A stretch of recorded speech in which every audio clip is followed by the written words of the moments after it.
kao crkotnik. Namerno sam noćas pomešao vina, jer u sebi nosim ogromnu prazninu. U ponoćem jadujem, tišina me guta, suvo je progon, zver mi nasred puta, oštrom kandžom samilost dirita. Gospođo inata, susretu se nadam. Sve naše istine rezbari na čelu, grlim osjećanja u ponor kad padam, slavim godišnjicu u tuđem modelu. Kad vetar me budi u slepoj ulici, naivno pomislim da naučim pticu, dok ne spoznam sebe pijanog na slici. Gospođo inata, gde boraviš sada? Oprosti mi grehe svojim molitvama, rođen sam da klečim između valjada, dremam na dojkama dok ostavim njamu. Stideti se nemoj, zapalim sveću, ako me nađeš pijanog u smeću, natopljenog gorčinom, tako i umreću.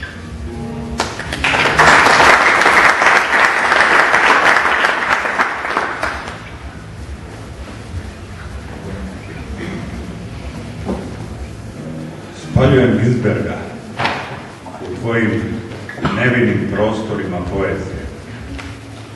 Odvodim te na grob Mike Antića, čitam ti in memoriam, shvataš da si generacija plavog čuperka. Odvodim te na grob Sretena Kušakovića, zajedno osluškujemo dozive i stame koji dopiru iz šume obešenih. Odvodim te na grob Raše Arsenijevića, koji je na vreme umro da neki drugi ne bi čuli šta je mislio o njima. Odvodim te u moju malu grobnicu, koju sam nazvao Malim Sibirom, kojom svakodnevno tinjaju dnevna rumenila u zalogaju smrti. Ništa od maštanja, od tvog teatra, od mojih rukopisa, od malog ranča daleko od grada, od putovanja i kraljevskih kruna, od mojih drama i tvojih kulisa. Život je pozornica, odigraj svoju ulogu, drugi procenjuju umeće, meni je spokojnost izmakla kao nabačena kocka gladnom psu u kantu za smeće. Ništa osjećanja da se kupi ni sendvič, ni ravnodušnost, ni iznajmljeni stan u Beogradu, dosta je bilo svega. Zagrizao sam sanjanja da bih na kraju radovao padu. Ništa se neće promeniti, ni rođenje, ni detinjstvo, ni mladost, ni ti. Sad bezvoljno koračam kroz prostor i vreme kuda su koračali pokojnici svi.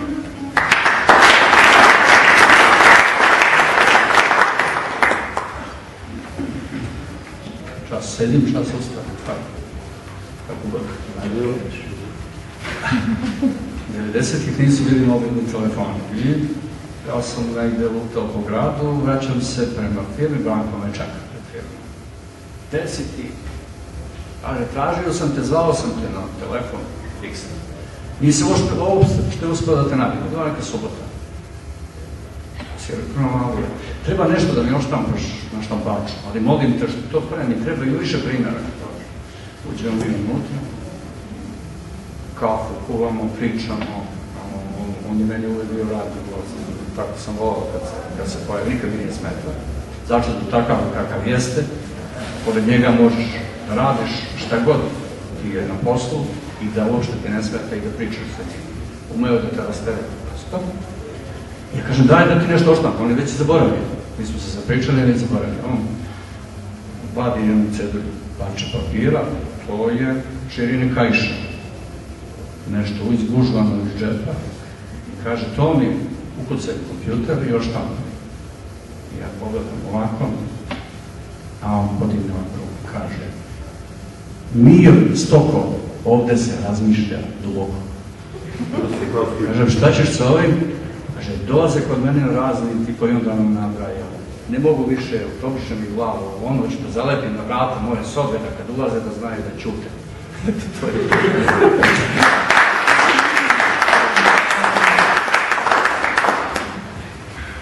Još jedna najavljena anegdota sa mnom, njime i Blagojom. Nekih ranih 90-ih u Lazarevcu književno veče i sad ja organizujem bandu iz Valjeva. Mojim vremenom 4. Ovakve boje kao stolice. Koga Branka i Blagoja, naravno. Moje omiljeno društvo, ako će mi iznervirati na kraju, to znam. Odemo u Mirenovom 4 sa jednom gitarom, ja ne znam da sviram, hvala Bogu će sa vas dobro. I odemo tamo, u Dom kulture, to je blizu biblioteka i Dom kulture, u hol. Tu su došli pesnici iz Titograda, iz Aranđelovca, poneko iz Beograda, naravno, lazarevački pesnici, neki iz bliže okoline. I neko se prevario sam ko flaša vinjaka, čini mi se. Vode. Kakva gitara, kakvo književno večer. Oni su se napili kao prasci. I onda se vraćamo nešto kasnije, znači to je bio haos. Samo su me gledali popreko što se mi dvojicu doveli svaljali. Onda se vraćamo po mraku nekom i prolazimo Slovac, nailazi voz prugom, a Blago je onako sa, ne znam ni gde, kaže, nemoj voziti po pruzi, ubiće nas voz. Naravno, poslije kad je sve to prošlo, te preraslo anegdotu i naravno Defa je zadirkivao Blagoja, ubiće vas voz, ubiće vas voz. I tako, to je još jedna od anegdota. Šta dalje? Hoće neko pričati? Ja volim Indijanci, pa govorim u Indiji. Hajde, što imaš ti? Riznicu, događaj. Banjicu? Opet mačak, a? Što je? Hajde, znači nešto. Hoću isto da čitam. Pa dobro, znamo da znaš da čitaš, to baš pravo. Uspeli smo da još sa Brandom nastavimo. Poštovanje, tako da je. A eto je prilike meni nešto nije bilo dobro i jadim od Defe da se zaleče. Bilo je bolje. Završio sam tako što sam brao kupinu prišućem ledu sa AP-6 u Užičkoj džadi i definitivno bilo mnogo dobro kad sam lepio na leđu, ostao bez zakaga sve satremo je brojio za izdora. Bilo je lepo noć. Toliko o Definu načinu lečenja.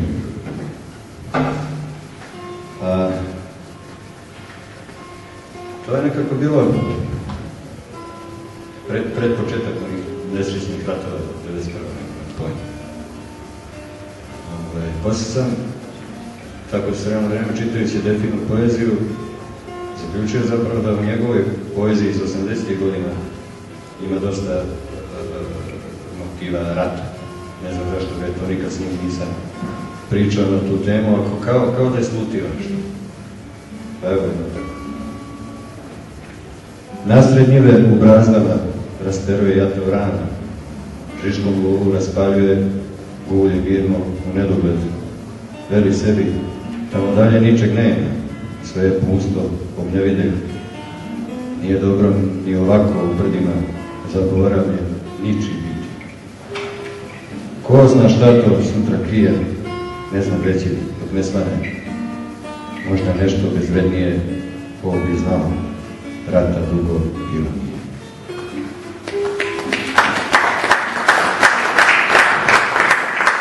Ovo je napisano 1970.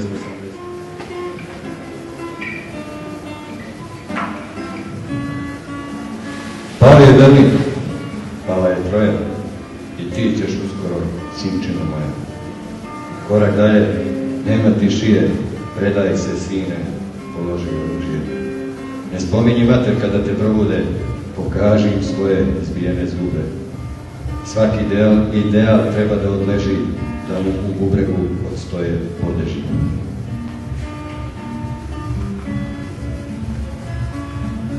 Nedovršene pesme, nedovršena misa o zadovoljenju, nedovršen život. Stubovi smrti za njihaše, nikada nije bio veliki, posljedice neizlečene dečje paralize. Njegov kovčeg zastrašujuće suviše je lak za tako mlad leš. život je mnogo teži.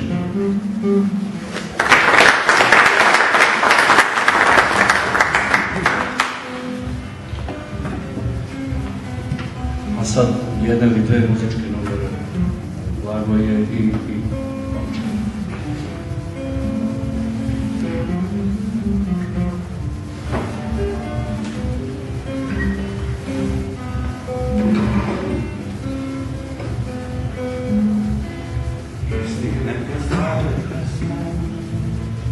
Uzalud nas spaja, jer početak ne postoji, posle jednog pravog kraja.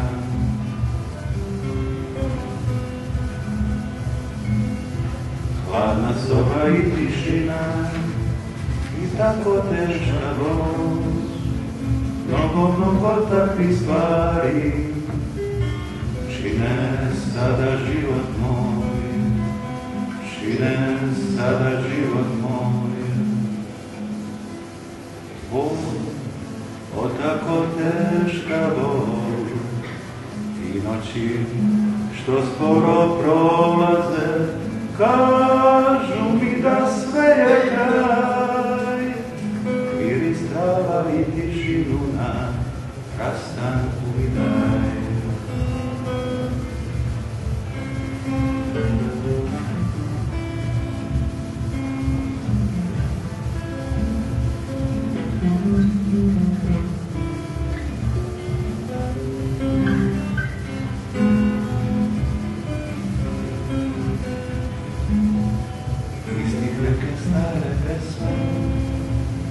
Uzalud nas spaja, jer početak ne postoji, posle jednog pravog kraja.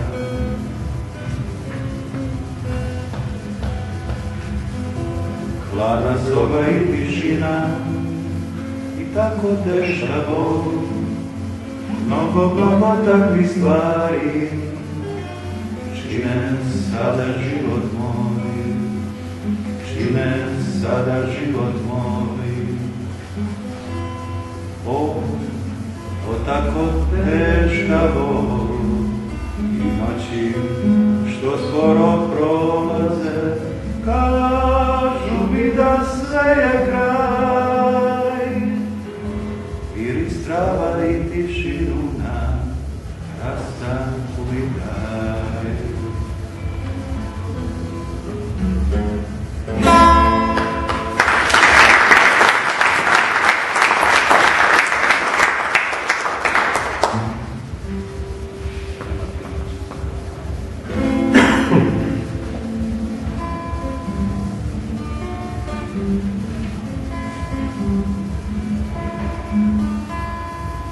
Nemate noćas, dok kafu pijem sam, kome se sebi crni odada kad nemate,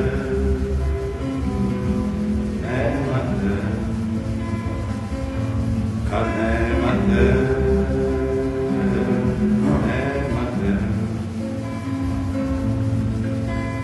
Nemate noćas, a možda umreću, kako sam sebi da zapalim sveću kad nemate, nemate. A ljubav je strmoglava, lica bezglava,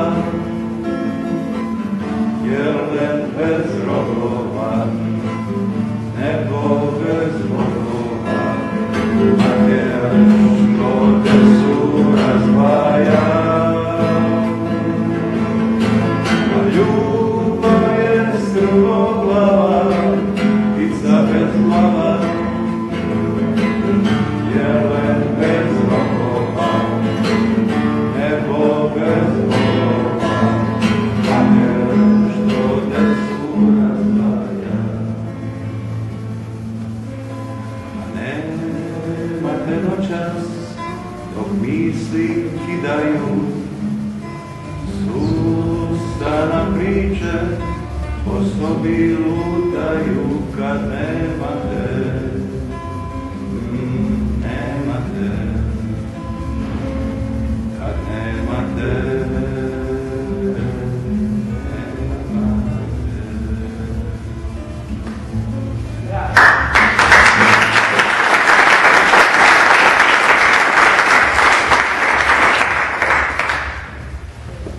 Inače, kada je početkom 21. veka negde Branko i ja smo sastavili rukopis da objavimo njegovu drugu knjigu, koja je tu, Avenue Mall. Onda smo dugo razgovarali kako da izgleda knjiga, korica i tako dalje. Sve je bilo unutra već dogovoreno, ali šta staviti na naslovnu stranu. I ostalo je da se razmišlja. Obično takve ideje sazrevaju izvesno vreme, ako se ne vidite profesionalno izvedna knjiga, trebamo malo vremena da taj vizualni efekt naslovne strane ima veze sa sadržinom i da bude dovoljno neobičan i pamtljiv i lep na svoj način. I Branko zove jedan dan i kaže: imam za naslovnu stranu, imam ideju. Dobro. Daj mi par da ćemo doći i nešto pominje groblje. I posle nekoliko dana, zaista, posle 6-7 dana, donosi mi fotografije sa groblja. On je napravio cijelu scenografiju. U pozadini su spomenici, i kao što vidite ovdje je spomenik. Njegovom bratu Curci je dao naočare kao da je slep i u vrlo skromnom modelu i ugurao mu harmoniku u ruki kao da svira. To je taj ambijent koji je Branko bio blizak njegovoj poeziji. Neverovatno da pesnik napravi scenografiju za svoju naslovnu stranu, potpuno originalno, i eto, tako je došlo do ove naslovne strane. Jedino bio je problem kako, jer na mnogim fotografijama ovaj vrh ovog spomenika je nedostaje, a onda na jednoj ima vrh, ali ne vidi se dobro. Onda smo i kombinovali kompjuterski i uspjeli smo na taj vrh. Sad je sve moguće u kompjuteru. Da, nakalemimo na njegov spomenik i to je tako. Koliko je bio kreativan. Nešto ranije, mislim da je bilo krajem 80-ih, baš krajem 80-ih, kada se književna omladina po drugi put osnivala, pa neposredno malo pre toga. Znači, to je bilo juna 89. Neposredno malo pre toga. Dogovorili smo književnu večer za nezbrinutu decu u domu Mihajla Stupara. Branko se toliko oduševio što ćemo doći toj deci doneti poklone, družiti se sa njima, da je on otišao kući i komponovao nekoliko pesama, naravno prethodno napisavši tekstove za te pesme, uvežbao i zvao je nekoliko puta dnevno kad će to da bude i da li mogu da dođem da to čujem. I zaista kada je to bilo večer, kada je to bio susret u domu Mihajlo Stupar, on je već bio spreman sa gitarom i tamo je svirao besomučno zajedno sa još našim drugarima. Tada su neke pesme koje je tek komponovao prvi put za čuti, bili su briljantne. Nekada ja znam samo jednu sam zapamtio, a ostale tri morao bi da se setim. Neke od ovih večeras koje smo izvodili tamo. Bio je nevjerovatno kreativan, kad hoće može da uradi svašta. Ne postoji pesma koja mu se dopadne, bez obzira kako ona zvučala, da ne može da je uglazbi, kako on kaže. I to sam se uverio, zaista pesma koja apsolutno nema šanse da se muzički prozvuči. Branko Jezdić je to uradio u naponu svoga nadahnuća, takvom lakoće. I da bude potpuno originalno, ni od koga ništa, potpuno njegovo. Eto, to je još neka crta od Branko. Ja bih zamolio da neko, evo Zorica, koja je Brankova prijateljica i evo, ona sigurno možeš šta reći. Branko Jezdić Defa je bio moj drug, veliki drug, kao i svih vas ovde, pretpostavljam i kao mnogih, ali ono što je za mene lično značajno je to što sam ja bila njegov drug. A za devojku kad je u muškom rodu, kad je svom drugu drug, to je velika čast. Mislim, to je sad nešto u nivou viteškog reda. Međutim, pored toga što je Branko meni bio moj drug, ja kao čovek koji živi u gradu, koji radi u kulturi, koji posmatra stvari sa neke institucionalne strane, sam svesna, ne zameram, praštam ovima ništima duhom, opštinarima, društvenim delatnostima i svima ostalima kojima se nije Bog dozvolio da oni znaju koju veličinu ovaj grad ima. Jer Branko je bio misao, Branko je bio emocija, Branko je bio čist čovek, Branko je težio idealizmu i gde god nije bilo tog božanske čiste situacije, Branko je na to reagovao. Njegove pesme nisu tako čemerne, tako oštre, takve kakve jesu, zato što je on mračan, nego zato što je on imao kristalno čist pogled na ono što svi živimo,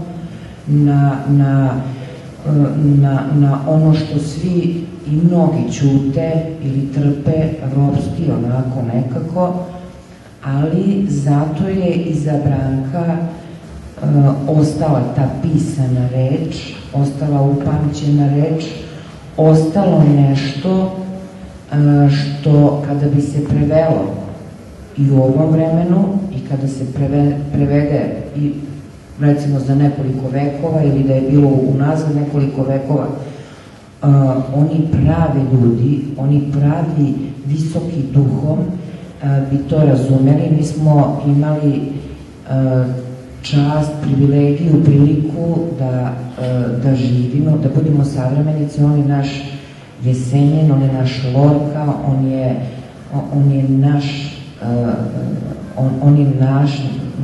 neko ko nije, eto, pesnik, pa ja volim da budem pesnik. On je na život reagovao poezijom i divno što on sada sa nama na ovaj način preko knjiga, on je tu, on je uvek bio nahvatljiv. On je kad je bio i kad ga držiš onako za ruku, kad može zdravo, njega nema. Tako da nam je sada malo, ali zato je sada ovde prisutan. Iako ga nema, iako on se gušio, ne zato što su mu bila mala pluća, imao nadprosečno velika pluća, ali njegova osjećanja su bila tako filtrirana da je on za nas disao i što više budemo čitali njegovu poeziju, više ćemo razumeti vreme u kome smo živeli. Hvala mu i hvala nam što ga ne zaboravimo.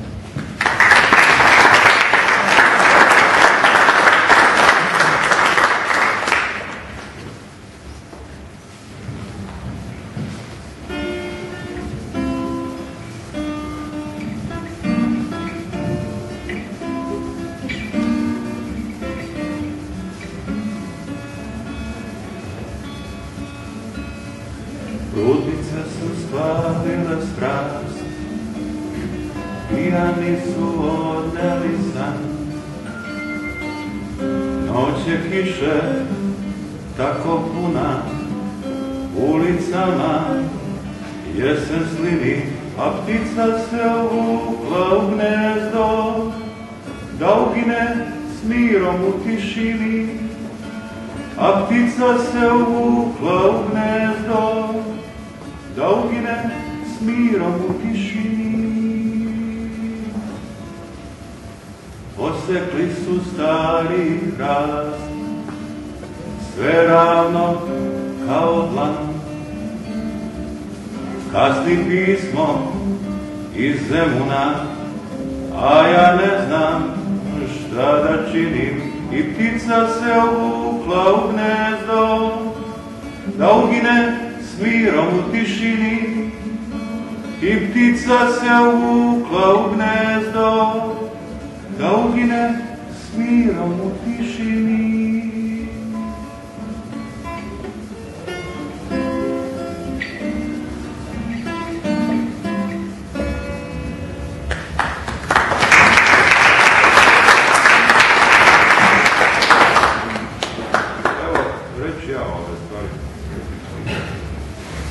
Branko Jezdi Stefa je pored gitare svirao jako dobro usnu harmoniku, mandolinu i primjer. Tako da je njegov sam stil sviranja gitare uvijek bio osoben. Ono što su ljudi svirali kao jedan celu notu, on je to cupkao kao primjer, kao mandolinu i tako dalje. I sve njegove solo deonice su više posjećale na neke egzotične instrumente, mandoline, cikle i tome slično. Voleo je da se služi raznim trikovima u muzici. Zato je bio original. A jedna anegdota, pošto me Aca stalno požuruje, to mi on ispričao zapravo, ja sam tog čoveka upoznao godinama, smo izlazili u neku kafančinu ili čumez ili kafić od tržnice na Petom puku, zvala se M14 i Branko je bio pravedan, ali preke naravno. I ušao je tu jedan grmaj 2 sa 2 i nešto mu rekao, hoćeš ti ću ja s tobom kafan. Tako mu rekao, pripazi se šta pričaš, grmaj je ustao, da sam se pitao koju ugasio svetlo, naravno sam se upašio i skupio sam se motene da sam bio ispod stola. Branko ga kresnao jednom i ovo je pao. Naravno došla policija, napravila zapisnik, zajedno su čekali suđenje, od sudije ulaze obojica zajedno i sudija sve vreme se obraća ovom Grmanju i kaže, pa gospodine, zašto ste tukli tog čovjeka? Kaže, pa gospođa, ja njega nisam tukao, on je tukao mene. A gospodine, zašto vi čujete? Gospođa, ja njega nisam tukao, on ima epilepsiju.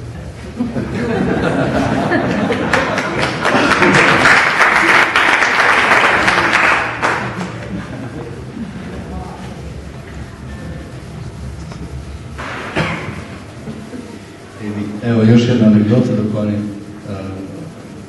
pripreme se za sviranje, jedna hrabrija anegdota. Priča mi Branko kako je rešio jednom da se ubije u svojoj sobi i sad to, ja zapanjem, se ubije. Posljednje što bi uradio, da se ubije. Sve mu se smučio kao je na Ćopiću, verovatno. I kaže, odlučim ja, sad ja pričam uštovljenim jezikom, priča jako sočan čovjek, tako da ja ne mogu da ponovim, nisam nadaren tim jezikom da govorim. Kaže, sve mi se smuči, dođem ja u moju sobu, čujem tamo micu, majku kako prolazim kroz predsoblje, uđem u kuhinju i kaže, ne mogu više ništa, učito mi se sve, pijanstva, ludila, tuče, ovo, ono. Rešim ja da se obesim u lustru. I okačim ja, kajš, šta je već, više nisam mogu da zapamtim, da sam bio zapanjen. Poprem se na stolicu, obavim oko vrata, sve mi je bilo dosta, sve jedno, izbijem stolicu ispod i kaže, samo odjednom padam dole, a za mnom ide luster, izbije kušuc, a ja ustanem i kažem, jebem ti za da poginem u struji.